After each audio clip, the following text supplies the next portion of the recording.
अस्सलाम वालेकुम। Health matter podcast के साथ मैं हूं आपकी मेज़बान हफ्सा खालिद। जैसे कि हम सब जानते हैं कि रमज़ान का मुबारक महीना आने वाला है, अब सिर्फ कुछ दिन ही रह गए हैं, रमज़ान स्टार्ट हो जाएगा। तो जैसे जैसे रमज़ान आता जाता है और हम सब बहुत एक्साइटेड भी हो जाते हैं कि रमज़ान में, क्योंकि इफ्तारी के टाइम भी हमें बहुत अच्छे अच्छे खाने मिलते हैं, लेकिन कई दफ़ा वो खाने इतने ऑयली हो जाते हैं कि हमारी हेल्थ उससे बहुत ज़्यादा मुतासर हो जाती है। हमें डिहाइड्रेशन के इश्यूज़ फेस करने पड़ जाते हैं, लोगों को चक्कर आने लग जाते हैं। कुछ ऑयली खाना हम खाना शुरू कर देते हैं जिससे हमारा वज़न भी बढ़ना शुरू हो जाता है। तो इन सारे मसाइल के हल जानने के लिए आज हमने स्टूडियो में इनवाइट किया है क्लिनिकल डाइटिशियन आमना अली को, जो कि ऑनलाइन प्रैक्टिस भी कर रही हैं कैंट में, लाहौर कैंट में इनका क्लिनिक भी है। न्यूट्रोवेटिव बाय आमना के नाम से आप इनको सोशल मीडिया पे सर्च भी कर सकते हैं, और अगर आप इनसे कोई ऑनलाइन कंसल्ट भी करना चाहते हैं तो तब भी इनसे राब्ता कर सकते हैं। अस्सलाम वालेकुम आमना, कैसी हैं आप? वालेकुम अस्सलाम हफ्सा, मैं बिल्कुल ठीक हूँ। आप कैसी हैं? अल्हम्दुलिल्लाह मैं बिल्कुल ठीक हूँ।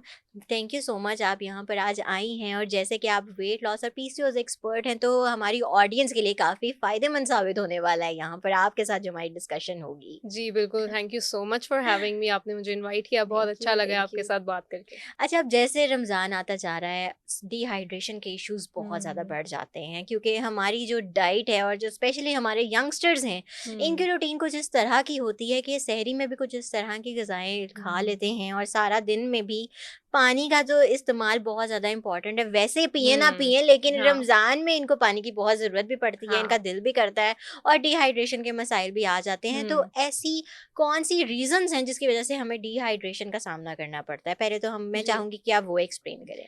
जी, हफ्सा, आपने बहुत अच्छा सवाल किया क्योंकि रमज़ान भी आने वाला है और रमज़ान में जो सबसे मेन इश्यू होता है ना, डिहाइड्रेशन का होता यस। है। खाना-पीना तो कंट्रोल हो जाता है, लेकिन जो प्यास है ना, वो कंट्रोल करना ज़रा मुश्किल काम होता है। तो इतना मुश्किल है नहीं जितना हमने इसको बना दिया, वो इसलिए कुछ ऐसी प्रैक्टिसेज़ हमारी होती हुँ, हैं, जो हमारी जो ये प्यास है, उसको बढ़ा देती है और हमसे कंट्रोल नहीं होता। सो अगर हम उन चीज़ों की बात करें, जो हमें अवॉइड करनी चाहिए डिहाइड्रेशन के लिए, उसमें सबसे पहले तो ये कि कैफ़ीन इंटेक जो है, चाय, हुँ, कॉफ़ी, इसका इस्तेमाल आप रमज़ान में ख़ुसूसी तौर पे कम कर दें। लोग सहरी में भी चाय पीते हैं, इफ्तारी के बाद भी चाय पीते हैं, रात को भी चाय पीते हैं। बिल्कुल। लिमिटेड टाइम होता है, लेकिन 3-4 कप्स आराम से उनके हो जाते हैं। तो इसको कम करें क्योंकि कैफ़ीन डाययूरेटिक होती है, हुँ, यानी हुँ, आप जितना ये पिएँगे आपको यूरिन आएगा और आपका ऑब्वियसली डिहाइड्रेशन ज़्यादा होगी। इसके अलावा जो स्पाइसी और सॉल्टी फूड्स हैं, सहरी में ख़ास तौर पे हम रोटी और सालन, फुल मसालों वाला भून-भून के जो सालन होता है, कुछ लोग निहारी, पाए, बाहर जाके ये भी सहरी करते हैं। तो इस तरह के जो ऑयली और स्पाइसी खाने हैं ना, इनको भी अवॉइड करें क्योंकि उससे आपको प्यास ज़्यादा लगेगी।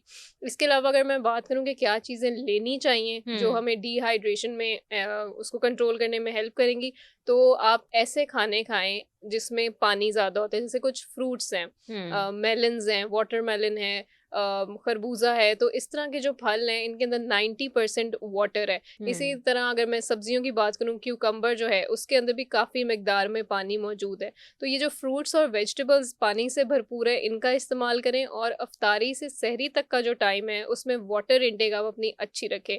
हर घंटे बाद आप पानी पिएँ, 3 घंटे में 2 ग्लास पानी तो लाज़मी आप लें हुँ, हुँ। और सहरी में दही का इस्तेमाल लाज़मी करें। राइट। तो सहरी में भी आप जैसे कह रही हैं कि हमें कैफ़ीन का इंटेक नहीं करना चाहिए, पर हुँ, हमारी फैमिलीज़ की कुछ इस तरह से रूटीन बनी हुई है कि हुँ। वो कहते हैं कि जब तक हम चाय ना पिएँ, सर दर्द, हमारा हाँ। सारा दिन एक्टिव नहीं गुज़रता। हुँ, तो उन लोगों को क्या करना चाहिए कि जिनके लिए कैफ़ीन बहुत ज़रूरी बन हुँ। गया और एक नशा बन चुकी है? हाँ, अब उसमें ये हर चीज़ जो है उसकी ज़्यादती बुरी होती है, तो आप एक सर्टेन अमाउंट तक अगर आप एक उसकी क्वांटिटी ले लें, जैसे हाफ़ कप चाय जो है वो आप ले सकते हैं, लेकिन उसमें चीनी ऐड ना करें। क्योंकि ठीक है। अगेन मैंने जैसे कहा कि शुगर और सॉल्ट जिन चीज़ों के अंदर चली जाती है, तो वो डिहाइड्रेशन की कॉज़ बनती है। अब यहाँ पे लस्सी जो है वो हम पीते हैं सहरी में, अक्सर लोग लस्सी का हुँ, इस्तेमाल करते हैं। तो उसमें भी शुगर और सॉल्ट जो है वो कम से कम इस्तेमाल करें हुँ। क्योंकि जिस चीज़ में शुगर और सॉल्ट ज़्यादा होगी वो आपकी प्यास जो है डिहाइड्रेशन उसको ज़्यादा कॉज़ करेगी। सो इस चीज़ पे ख़ास तवज्जो दें। राइट, चलें डिहाइड्रेशन वाले मसले तो जो हुँ, आपने बताए हैं वो तो उम्मीद है कि लोगों के हल हो हाँ। जाएँगे। दूसरा मेजर इश्यू आता है रमज़ान में हमारा, ये जो फ्रोज़न फूड होता है, ये हुँ, जो हमारे प्रिज़र्वेटिव्स हम लोग इस्तेमाल कर हाँ। लेते हैं, फ्रीज़र में बना-बना के हुँ, समोसे रखे हुए होते हैं, नगेट्स रखे हुए होते हैं, हुँ। उसका इस्तेमाल करना हमारे लिए कितना ख़तरनाक हो सकता है? अच्छा, उसमें ये देखें, एक तो जो चीज़ है कि आपने जितनी क्वांटिटी इस्तेमाल करनी है ना, हुँ। आप उतनी ही बनाएँ। हम लोग महीने का क्या, हम 2-3 महीने का स्टॉक इकट्ठा बना के रोल, समोसों का रख लेते हैं। एग्ज़ैक्टली। अब होता ये है कि जब आपने उसको फ्रिज से निकाला, उसको डीफ्रॉस्ट किया, फिर दोबारा फ्रिज में रख दिया और फिर दोबारा से ये किया, तो हुँ, ये जो टेम्परेचर की फ्लक्चुएशन आती है ना, हुँ। इससे बैक्टीरियल कंटामिनेशन का चांस बहुत बढ़ जाता है। राइट। और रमज़ान में आई डोंट थिंक कोई बीमार होना चाहता है। बिल्कुल, तो बिल्कुल। इतनी ज़्यादा क्वांटिटी आप उसमें इसको ना बनाएँ, आप कम क्वांटिटी में बनाएँ, दोबारा बेशक फ्रेश आप बैच दोबारा से बना लें अपने फ्रोज़न आइटम्स के। हुँ, दूसरा अगेन वही बात है कि इसमें ऑयल कम से कम, हुँ। डीप फ्राई ना करें, आप शैलो फ्राई कर लें। आजकल एयर फ्रायर जो है वो बहुत इन हुआ हुआ है, बिल्कुल, उसका बिल्कुल। इस्तेमाल आप लाज़मी करें। और इसके अलावा शुगर और सॉल्ट अगेन उसके अंदर आप कम से कम रखें।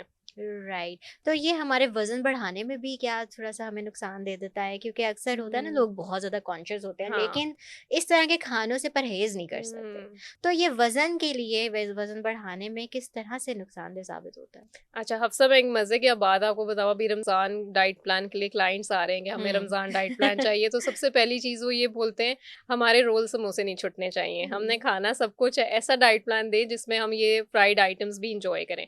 तो एक तो ये कि जो कितनी क्वांटिटी में आप ये रोल समोसे ले रहे हैं वो मैटर करता है, दूसरा आप उनको बना किस तरह से रहे हैं। हुँ। जिस तरह अभी हमने बात की है कि डीप फ्राई करेंगे, ज़ाहिर है तेल में डूबा हुआ होगा, तो वो तो आपका कोलेस्ट्रॉल हाई करेगा ही करेगा। बिल्कुल, और बिल्कुल। आपका वज़न भी ज़ाहिर है उससे हुँ। बढ़ेगा।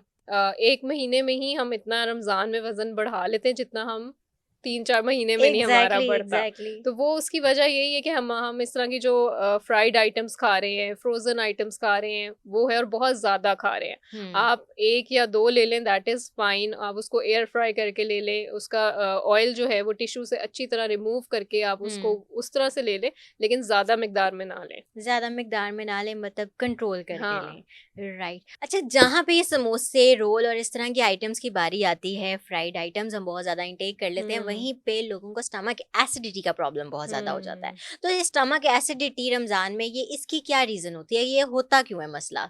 अच्छा, इसमें ये है कि जब सहरी में आप खा रहे हैं मुर्ग मसाले और वो सारे आप हैवी खाने खा रहे हैं, और उसके बाद क्या करते हैं, जल्दी से कोशिश होती है नमाज़ पढ़ के बेड में घुस जाएँ, लेट जाएँ, सो जाएँ। हुँ, सो जब आप इस तरह के खाने हैवी मील्स लेके फ़ौरन लेटते हैं, तो हमारा जीआई रिफ्लक्स होता है। हुँ, यानी जो भी आपने खाना खाया है वो ऊपर की तरफ आएगा, आपके मैदे से वो ऊपर आपकी एसोफेगस में जो खाने की पाइप है उसके अंदर आएगा।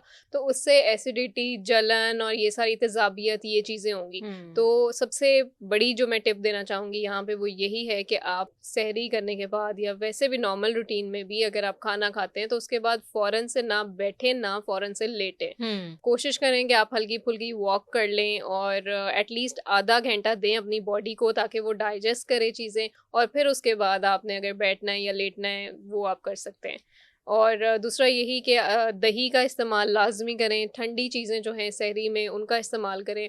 अगर आप इफ्तारी में ड्रिंक्स लेते हैं तो उसमें पुदीना जो है वो लाज़मी शामिल करें। ऐसी चीज़ों की तासीर नेचुरली ठंडी जो होती है, उन हुँ। चीज़ों का इस्तेमाल करेंगे तो आपकी ये एसिडिटी का जो इश्यू है ये कम होगा। राइट। और हमारे यहाँ पे तो रूटीन ऐसी है कि सहरी जैसे ही ख़त्म होती है, हमें नमाज़ पढ़ने के बाद इंतज़ार होता है कि हुँ, नमाज़ पढ़ें और जाकर सो बिल्कुल, जाएँ। वॉक वाला हाँ। तो कोई कॉन्सेप्ट रहा नहीं, ही नहीं, नहीं है। बिल्कुल। इवन इफ्तारी के बाद भी लोग क्या करते हैं, हुँ, जैसे इफ्तारी हुई, नमाज़ पढ़ी, हाँ। सो जाओ। बिल्कुल। हाँ, बस वो यही होता है, अब रोज़ा रख लिया है, हिम्मत नहीं है, रोज़ा खुल गया है तो खा लिया तो हिम्मत नहीं है।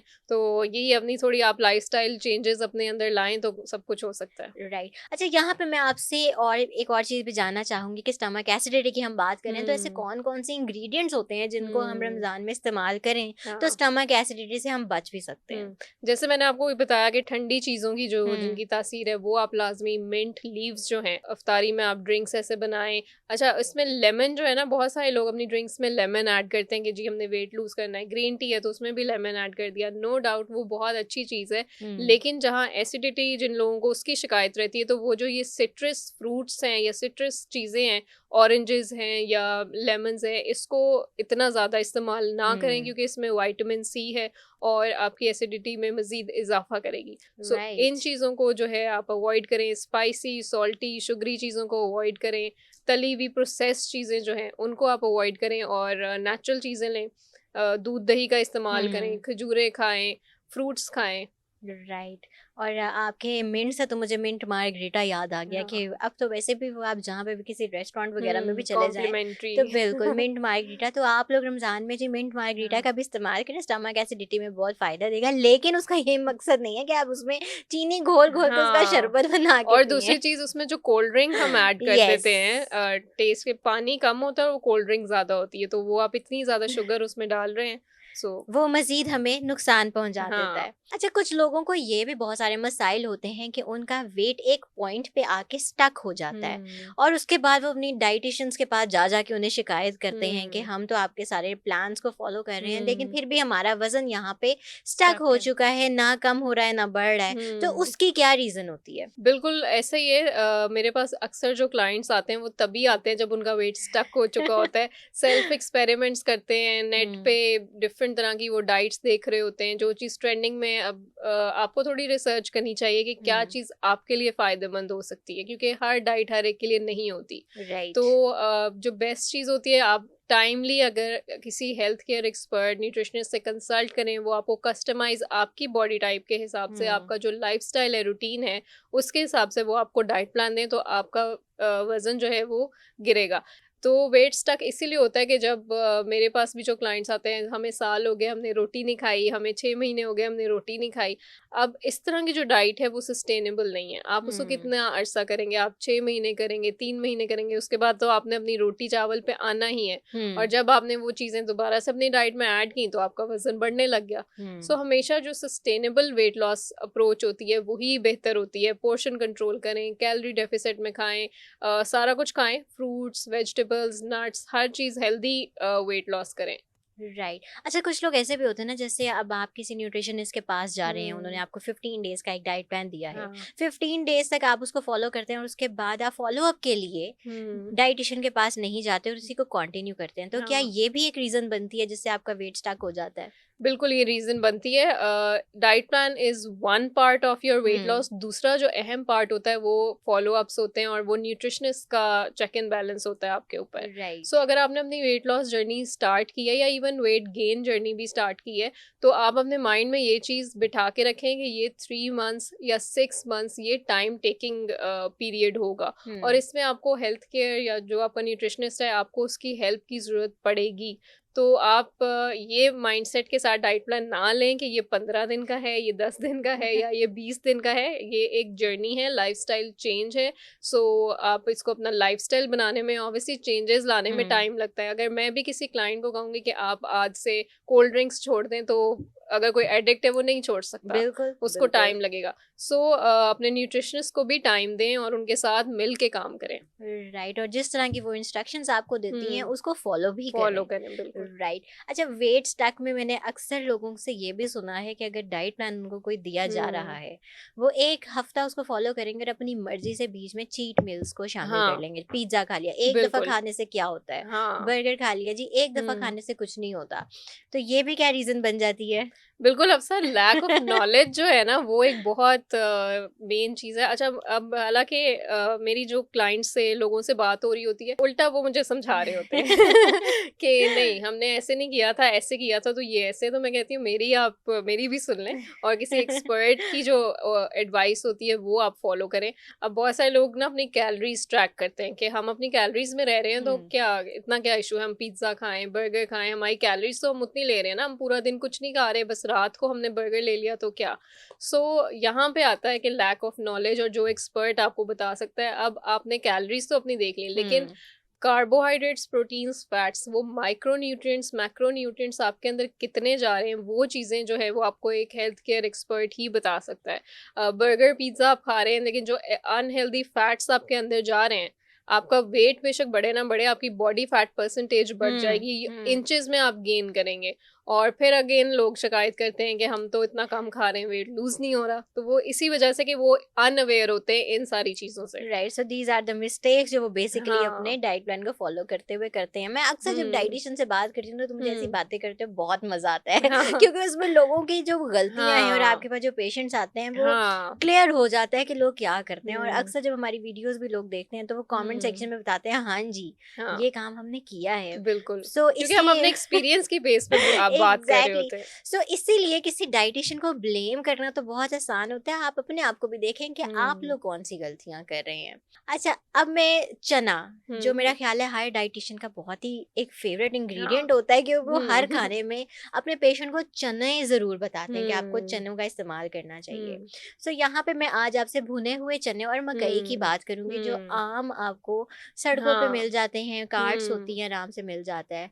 इसके बेनिफिट्स क्या क्या होते हैं? बिल्कुल। अच्छा हफ्सा, हम लोग स्नैकिंग का जो एक कॉन्सेप्ट है ना, स्नैकिंग वेट लॉस को बहुत ज़्यादा अफेक्ट करता है। हम्म। हमें बेवक्त ही जो भूख लग रही होती है, अब लोग क्रैश डाइट पे जाते हैं, पूरा पूरा दिन कुछ नहीं खा रहे होते और एकदम से फिर जब भूख लगती है तो कुछ भी मिलेगा, फ्राइज सामने नज़र आए हैं, समोसा नज़र आया है, कुछ भी आया तो वो खा लेंगे। तो हम्म। स्नैकिंग माइंडफुल होनी चाहिए।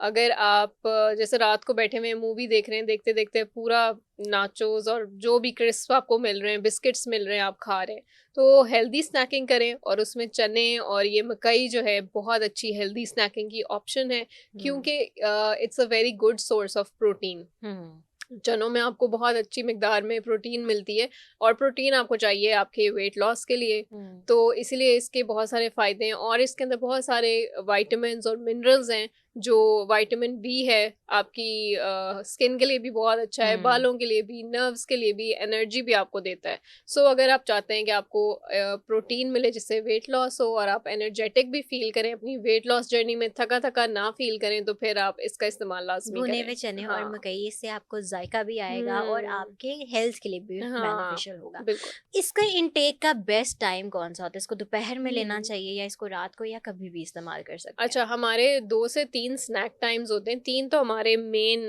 मील्स होते हैं, ब्रेकफ़ास्ट, लंच, डिनर। बीच में हम्म। हमें छोटे-छोटे स्नैक्स लेने होते हैं। जैसे मिड डे स्नैक है, नाश्ते और लंच के बीच वाला जो टाइम है। इसी तरह इवनिंग स्नैक है, जो लंच और डिनर के बीच वाला टाइम, और इवन बेड टाइम स्नैक, कुछ लोगों हम्म। को जो लेट हम्म। नाइट भूख लगती है। तो ये जो 3 स्नैक के टाइम्स हैं, उसमें आप ये चने और मकई as a healthy snack option, और इवन आप अपने बैग में हमेशा ये कैरी करें। जब भी आपको भूख लगे, बजाय बाहर से कुछ अनहेल्दी खाने के, आप ये हेल्दी ऑप्शन ले सकते हैं। राइट। अच्छा, ये भी कहा जाता है कि हर चीज़ की ज्यादती बुरी होती है। हुँ। तो अगर इसको, इसका इंटेक एक्सेसिव अमाउंट में कर लिया जाए तो हमारे लिए क्या क्या नुकसान हो सकते हैं? जी। एक्सेसिव अमाउंट में कोई भी चीज़ आप लेंगे तो उसकी आप कैलोरीज़ जो है वो एक्सीड कर रहे हैं। हम्म। और डिपेंड करता है वैसे आपकी ओवरऑल पूरे दिन की डाइट पे। कोई एक स्पेसिफिक चीज़ ऐसी नहीं होती जो आपका वज़न बढ़ाए या कम करे। हम्म। इट्स ओवरऑल जो आप पूरे दिन में ले रहे हैं वो। अब बहुत सारे लोग पूछते हैं कि ऐसी चीज़ें बताएँ जिनसे हमारा फ़ौरन से वेट लूज़ हो जाए। तो मैं हम्म। यही उन्हें समझाती हूँ कि कोई एक ऐसी चीज़ नहीं है जो आपका वेट लॉस या वेट गेन करेगी, ओवरऑल आपकी डाइट है। तो चने और मकई जो है वो भी आप हैंडफुल, एक मुट्ठी जो है वो ले लें, वो आपके लिए काफ़ी है। आपको सारे फ़ायदे भी मिल जाएँगे और कोई नुकसान भी नहीं होगा। राइट। अच्छा, अमूमन ख़वातीन में ये देखा जाता है कि वो आयरन डेफिशिएंट होती हैं। हुँ। तो आयरन डेफिशिएंसी की रीज़न्स क्या क्या होती हैं? हम ऐसी कौन सी गलतियाँ ख़वातीन कर जाती हैं जिससे वो आयरन डेफिशिएंट हो जाती हैं? हुँ। अच्छा, आयरन डेफ़िशिएंसी एक बहुत कॉमन मसला है। हर हम्म। दूसरी औरत जो मेरे पास भी वेट लॉस के लिए, पीसीओएस के लिए आती हैं क्लाइंट्स, वो जब मैं उनकी लैब्स देखती हूँ, मेडिकल रिपोर्ट्स देखती हूँ, तो आयरन डेफ़िशिएंसी सबसे कॉमन प्रॉब्लम होती है। और कंसल्टेशन के दौरान, सवाल-जवाब के दौरान पता चलता है, चिकन तो खा लेते हैं, मटन, बीफ बीफ वग़ैरह वो नहीं खाते, पसंद नहीं है, बिल्कुल अंडे बिल्कुल पसंद बिल्कुल। नहीं है। सो जो आयरन रिच फूड्स हैं, जब आपकी डाइट में वो नहीं होंगे, हम्म। ड्राई फ्रूट्स, नट्स, खजूरें, ये चीज़ें जब आप डेली बेसिस पे नहीं खा रहे, तो फिर आयरन डेफिशिएंसी होगी। और कुछ ऐसे हम सप्लीमेंट्स भी यूज़ करते हैं, जैसे कैल्शियम सप्लीमेंट्स हम हम्म। यूज़ करें, तो कैल्शियम और आयरन जो है वो आपकी बॉडी में इकट्ठे अब्जॉर्ब नहीं होते। तो कोशिश करें कि आयरन और कैल्शियम वाली चीज़ें इकट्ठे आप ना लें, या अगर सप्लीमेंट्स भी यूज़ करें तो ये 2 सप्लीमेंट्स आप एक साथ इस्तेमाल ना करें। राइट। जी। तो इसके सिम्टम्स क्या क्या होते हैं? हमें कैसे पता चलता है कि हमारी बॉडी में आयरन की कमी हो रही है? हुँ। आयरन बेसिकली आपका ब्लड बनाती है, हम्म। आपके रेड ब्लड सेल्स बनाती है, और ब्लड आपका बनता है तो आपकी स्किन भी फ्रेश रहती है। तो जब आयरन की कमी होगी, ब्लड सही तरह से नहीं बनेगा, तो सबसे पहले आपकी स्किन पेल होगी हम्म। और फटीग रहेगी, आप थका-थका फ़ील करेंगे। तो ये सारे सिम्पटम्स आपको बताते हैं कि आपको आयरन की डेफ़िशिएंसी है। लेकिन हमेशा सिम्पटम्स पे सिर्फ़ रिलाय नहीं करना होता, हमेशा अपना लैब टेस्ट आप करवाएँ दैट आयरन इज़ का। Very important. हाँ, आयरन का आप टेस्ट करवाएँ, और फिर आप कह सकते हैं कि आपको आयरन की डेफ़िशिएंसी है या नहीं। But only symptoms can not tell you कि आप आयरन डेफ़िशिएंट हैं। राइट। तो आयरन की डेफिशिएंसी से बीमारियां भी बहुत सारी पैदा होती हैं, तो वो हम्म। कौन कौन सी बीमारी हैं? देखिए, जब आप आयरन या किसी भी मिनरल की डेफिशिएंसी होगी तो आपका इम्यून सिस्टम जो है वो हम्म। अफेक्ट होगा। बिल्कुल उसको वीक हो जाएगा। उसको काम करने के लिए ये हम्म। न्यूट्रिएंट्स चाहिए, सारे विटामिन सी चाहिए, आयरन चाहिए। तो अगर आप आयरन की कमी है, विटामिन सी की कमी है, तो आपका इम्यून सिस्टम वीक होगा। और हमारे आजकल इर्द गिर्द इतनी सारी बीमारियां हैं, नई से नई बीमारियां, वायरसेस जो हैं वो आ रहे हैं। तो आप फ़ौरन से वो वायरस कैच करेंगे, फ्लू, कोल्ड, कफ आपको बहुत फ्रीक्वेंट होगा। हम्म। तो ये सारे मसले मसाइल तभी होंगे जब आपकी डेफिशिएंसीज होंगी। राइट। तो अब इस कमी को पूरा करने के लिए हमें अपनी डाइट में किन किन चीज़ों को शामिल करना चाहिए कि हम लोग आयरन डेफिशिएंसी हम्म। को ओवरकम कर सकें?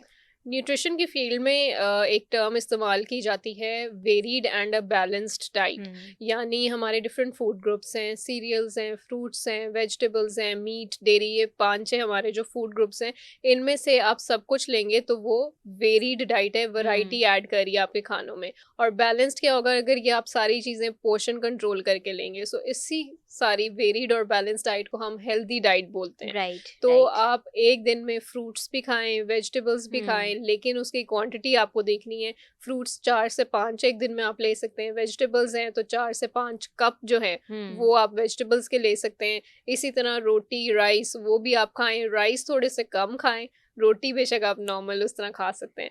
इसके अलावा नट्स जो है, हैंडफुल ऑफ नट्स लाजमी एक दिन में इस्तेमाल करें। राइट। तो हम्म। अगर मैं आपसे एक जेनेरिक सा डाइट प्लान हम्म। पूछूं कि जो आयरन डेफिशिएंट होते हैं लोग, हम्म। उनकी अगर डाइट प्लान की बात करें तो किस हाँ। किस तरह से उन्हें अपने दिन का आगाज़ करना चाहिए और क्या-क्या हम्म। चीज़ों का इस्तेमाल करना चाहिए? बिल्कुल, उसमें ये है कि डाइट प्लान हमेशा ऐसा रखें आप, जो स्मॉल फ्रीक्वेंट मील्स हुँ, होते हैं, आप एक टाइम पे बड़ा मील ना लें, 5 से 6 छोटे मील्स में उसको डिवाइड करें। सबसे पहले आप जब सो के उठते हैं तो प्री ब्रेकफ़ास्ट हमारा एक हुँ, स्नैक होता है, आप वो ले सकते हैं। उसमें अब जैसे अगर आयरन की डेफ़िशिएंसी है, तो ड्राई फ्रूट्स आप लें, जैसे फिग्स हैं, हुँ, इंजीर, हुँ, उसका आप इस्तेमाल करें। आप उसको पानी में रात को भिगो के भी रख सकते हैं और वैसे भी आप उसको ले सकते हैं। 1 दिन में 2 फिग्स आप लें। ठीक उसके है। अलावा नाश्ता जो है वो बिल्कुल भी स्किप ना करें।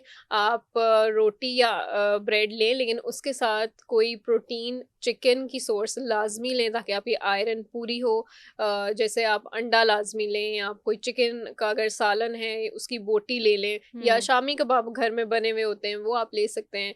फिर उसके अलावा आप दूध का इस्तेमाल करें, दही का इस्तेमाल करें। इसी तरह लंच में भी आप जो है वो ग्रीन लीफी वेजिटेबल्स होते हैं, पालक है उसका इस्तेमाल करें, कॉलीफ्लावर है, हुँ, ब्रोकली है, ये सारे आयरन रिच फूड्स हैं। तो ये आप अपने लंच और डिनर में, और हर जो मील है उसमें प्रोटीन आपने अच्छी रखनी है।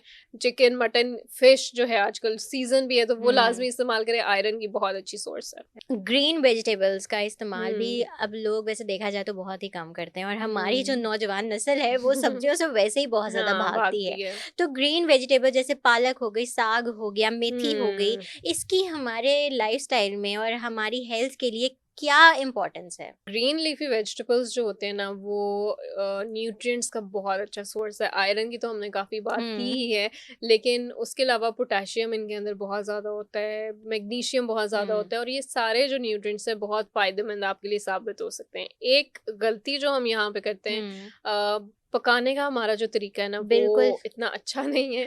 हम जो उसके सारे फ़ायदे हैं ना वो उठा नहीं पाते, क्योंकि हम हुँ, उसको इतना हाई फ्लेम के ऊपर और उसके अंदर इतना ज़्यादा ऑयल डाल के घंटा उसको हम पकाते रहेंगे, इतनी हाई हीट पे वो सारे न्यूट्रिएंट्स उसके ख़त्म हो जाते हैं। तो हुँ, कोशिश करें इनको फ्रेश या रॉ फॉर्म में, सैलेड की फॉर्म में आप खाएँ, हुँ। स्टीम कर लें, थोड़ा-सा बॉयल कर लें। उस तरह से अगर आप खाएँगे तो आपको इसके न्यूट्रिएंट्स जो हैं वो ज़्यादा मिलेंगे। राइट, तो ये वेट लॉस में भी हेल्प आउट करता है या नहीं करता? डेफिनेटली वेजिटेबल्स और फ्रूट्स तो मशहूर हैं वेट लॉस के लिए ना। इनका इस्तेमाल आप जितना करेंगे वो अच्छा होगा, क्योंकि इनमें फाइबर होता है। हुँ, फाइबर आपको वेट लॉस के लिए चाहिए, वो आपकी बॉडी में से कोलेस्ट्रॉल भी फाइबर रिमूव करता है। तो जितना आप फाइबर इनटेक करेंगे वो आपके लिए अच्छा है, लेकिन फाइबर जब आप बढ़ाते हैं तो उसके साथ वाटर इनटेक आपको लाजमी बढ़ानी है, अदरवाइज कॉन्स्टिपेशन होने का चांस होता है। राइट। और ये जो पालक के साथ जो आलू डाल के अच्छा खासा हम्म। ऑयल मिला के हम लोग हाँ। खाते हैं, उससे अवॉइड करना हाँ, चाहिए। क्योंकि हमारा फोकस सिर्फ टेस्ट पे होता है, हेल्थ पे नहीं होता ना कि बिल्कुल, वो बिल्कुल। हमारे लिए हेल्दी है या नहीं। Right. So Aamna, thank you so much, आपने हमारे लिए अपना वक्त निकाला और हमारे साथ बहुत अच्छी अच्छी आपने डाइट के हवाले से, हेल्थ के हवाले से टिप्स शेयर की हैं। ऑडियंस, अगर आपके आमना से कुछ सवालात हैं तो आप कमेंट सेक्शन में भी कर सकते हैं, और इसके अलावा जैसे मैंने आपको पॉडकास्ट के स्टार्ट में बताया था कि न्यूट्रिवेटिव बाय आमना के नाम से आप इन्हें सोशल मीडिया पर सर्च भी कर सकते हैं। अगर आप इनसे कंसल्ट करना चाहते हैं तो हमारी स्क्रीन पर आमना का नंबर भी कंटिन्यूसली चल रहा है, आप इनसे अपॉइंटमेंट भी ले सकते हैं। अभी के लिए दीजिए हमें इजाज़त। अल्लाह हाफ़िज़।